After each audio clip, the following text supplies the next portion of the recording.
Ajith കുമാറിനെതിരായ vigilance കോടതി ഉത്തരവിലെ മുഖ്യമന്ത്രിക്കെതിരായ പരാമർശങ്ങൾ നീക്കിയിരിക്കുന്നു.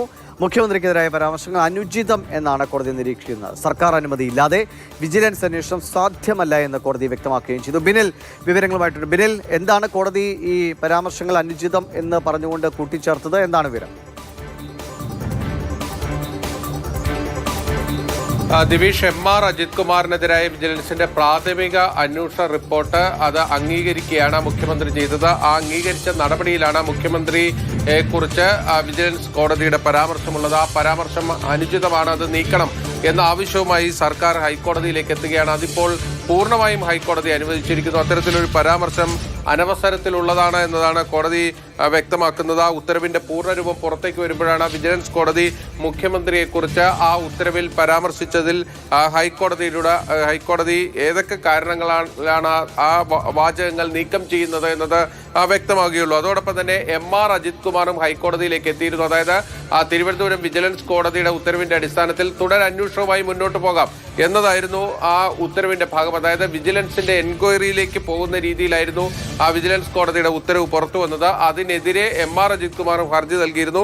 ആ ഹർജി ഭാഗികമായാണ് ഹൈക്കോടതി ഇപ്പോൾ അംഗീകരിച്ചിരിക്കുന്നത്. അതായത് ആ കോടതി വ്യക്തമാക്കുന്നത് ഈ ഒരു വിജിലൻസ് അന്വേഷണത്തിലേക്ക് പോകണമെങ്കിൽ അതിന് സർക്കാരിന്റെ അനുമതി ആവശ്യമാണ്. അതുകൊണ്ട് തന്നെ പരാതിക്കാരൻ ആ അനുമതി തേടിയിട്ടില്ല. ആ അനുമതി തേടി തുടർ നടപടികളിലേക്ക് പോകാം എന്നതാണ് ഇപ്പോൾ വ്യക്തമാക്കുന്നത്. അതായത് എം.ആർ. അജിത് കുമാറിനെതിരെ വിജിലൻസിന്റെ തുടർന്നുള്ള അന്വേഷണം ആവശ്യമാണ് എങ്കിൽ അതിന് സർക്കാരിന്റെ അനുമതി വേണം.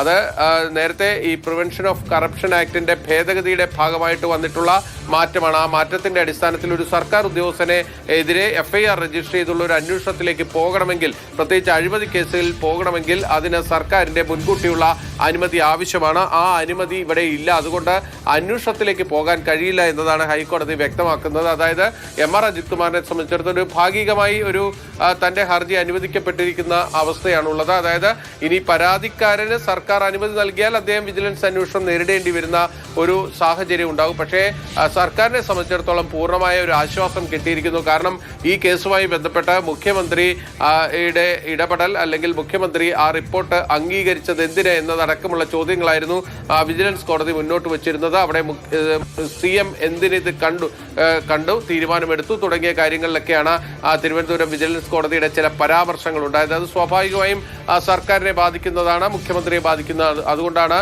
സർക്കാർ ഈ പരാമർശത്തിന്റെയും ഉത്തരവിന്റെയും ബാക്കി ഇനി എന്ത് രീതിയിലുള്ള നടപടികളാണ് സംഭവിക്കാൻ പോകുന്നത് അല്ലെങ്കിൽ സാധ്യത? പിന്നെ ദിവിഷ, വിജിലൻസ് അന്വേഷണം എന്തായാലും മുന്നോട്ട് പോകാൻ കഴിയില്ല. വിജിലൻസ് അന്വേഷണം മുന്നോട്ട് പോകണമെങ്കിൽ സർക്കാരിന്റെ അനുമതി ആവശ്യമാണ്. അതായത് ഈ പരാതിക്കാരനായ അഭിഭാഷകന്, തിരുവനന്തപുരം സ്വദേശിയായ അഭിഭാഷകനാണ് പരാതിക്കാരൻ. ആ പരാതിക്കാരന് സർക്കാരിനെ സമീപിക്കേണ്ടി വരും. സർക്കാർ ഈ വിജിലൻസ് അന്വേഷണത്തിന് അനുമതി നൽകുകയാണെങ്കിൽ എം.ആർ. അജിത് കുമാർ വിജിലൻസ് അന്വേഷണം നേരിടേണ്ടി വരും. അതേസമയം സർക്കാരിന് അനുമതി നിഷേധിക്കാനുള്ള അവകാശവുമുണ്ട്.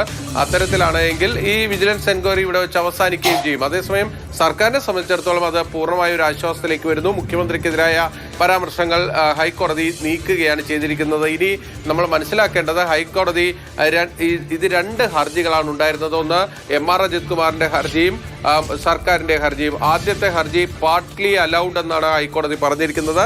രണ്ടാമത്തെ ഹർജി അലൗഡ് എന്ന്, അതായത് സർക്കാരിന്റെ ഹർജി പൂർണ്ണമായും അനുവദിച്ചിരിക്കുന്നു. എം.ആർ. അജിത് കുമാറിന്റെ ഹർജിയിൽ പാർട്ട്ലി അലൗഡ് എന്നാണ് പറഞ്ഞിരിക്കുന്നത്. അതുകൊണ്ട് ആ ഉത്തരവിന്റെ പൂർണ്ണരൂപം പുറത്തേക്ക് വരുമ്പോഴാണ് എന്തൊക്കെ കാര്യങ്ങളിലാണ് എം.ആർ. അജിത് കുമാറിന് അനുകൂലമായി കോടതി കണ്ടിരിക്കുന്നത്, എന്തൊക്കെയായിരിക്കും തിരിച്ചടിയായിട്ടുള്ളത് തുടങ്ങിയ കാര്യങ്ങൾ വ്യക്തമാകുകയുള്ളൂ.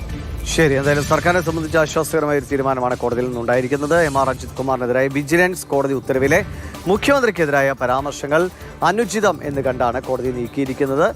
സർക്കാർ അനുമതി ഇല്ലാതെ വിജിലൻസ് അന്വേഷണം സാധ്യമല്ല എന്നുകൂടി കോടതി വ്യക്തമാക്കുകയും ചെയ്തു. കൊച്ചിയിൽ നിന്ന് ബിനിലാണ് വിവരങ്ങൾ പങ്കുവച്ചത്.